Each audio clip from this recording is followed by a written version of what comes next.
No niin Tommi, me ollaan oltu tänään täällä suunnittelemaan sun ja Grönholmin Markuksen ja Alenin Markun kanssa tulevaa Neste Oil Rally Helsinki Battle. Kankkusen Juha ei päässyt tänään meidän mukaan, mutta tulee sitten itse kisaan. Me katsottiin erityisesti tuota rataa. Mitä mieltä sä oot siitä radasta? No ratahan on vähän poikkeava. Siinä ajetaan samaa kaistaa eri suuntiin ja käydään kääntyyn toisessa päässä. Siinä on vaativia kohtia mun mielestä ne päädyt, missä käännetään ja sitten se 360. Erittäin haasteellista saada se auto pyöräyttää melkein akselissa ympäri. Mutta varmasti ihan hyvä vauhti ja aina kun ajetaan kaasupohjassa niin rata kuin rata, niin se on aina mielenkiintoinen. No miten se on? Luuletko sä, että tästä ihan oikeasti, niin onko tämä leikkimielinen juttu vai onko tämä totista totta? No kyllä me ehkä voisi sanoa, että nyt tällä hetkellä se niin kuin kuulostaa hivenen leikkimieliseltä, mutta kyllähän se valitettavasti saattaa niinkin käydä, että aina kypärän laittaa päähän, niin saattaa se tietysti vähän muuttua se luonne.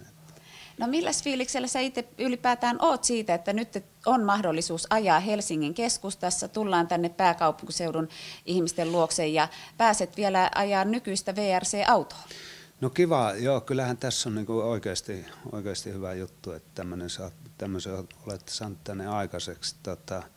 Tuoda autot ihmisten muidenkin lähettyville, että on helppo tulla seuraamaan ja nähdä, mitä tämän päivän ralliautot on. Ja, niin, kyllähän tämä on markkinointia parhaimmassa muodossa ilman muuta. No mikä sun oma fiilis on? Sulla on pitkä aika, kun sä oot ajanut kelloa vasten, niin millä fiiliksellä lähet nyt kelloa vasten kisaamaan? No joo, kyllä mä kelloa vasten tietenkin olen ajanut, mutta en mä nyt sillä lailla kisaa ole ajanut.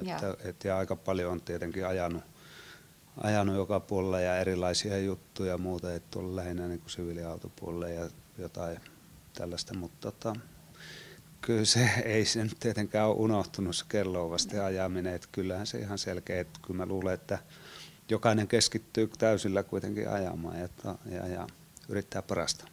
Ketä sä pitäisit sulle pahimpana kilpakumppanina sitten? No tietysti Pusse ja Markku ja Juha on kyllä tosi kovat varmasti, että se ei missään tapauksessa ole helppoa heidän kanssa kisata, mutta on totta kai, ellei mennään poikiin, ketkä ajaa jatkuvasti enemmän ja istuu näissä autoissa, ne on tuttua kaikki heille, niin totta kai heillä on selkeä etu meille, totta kai se on ihan selvä. No mitä sä vielä haluaisit sanoa loppuun tuohon yleisölle tai näille, jotka tuleville rallifaneille, nykyrallifaneille, niin onko sulla heille jotain terveisiä?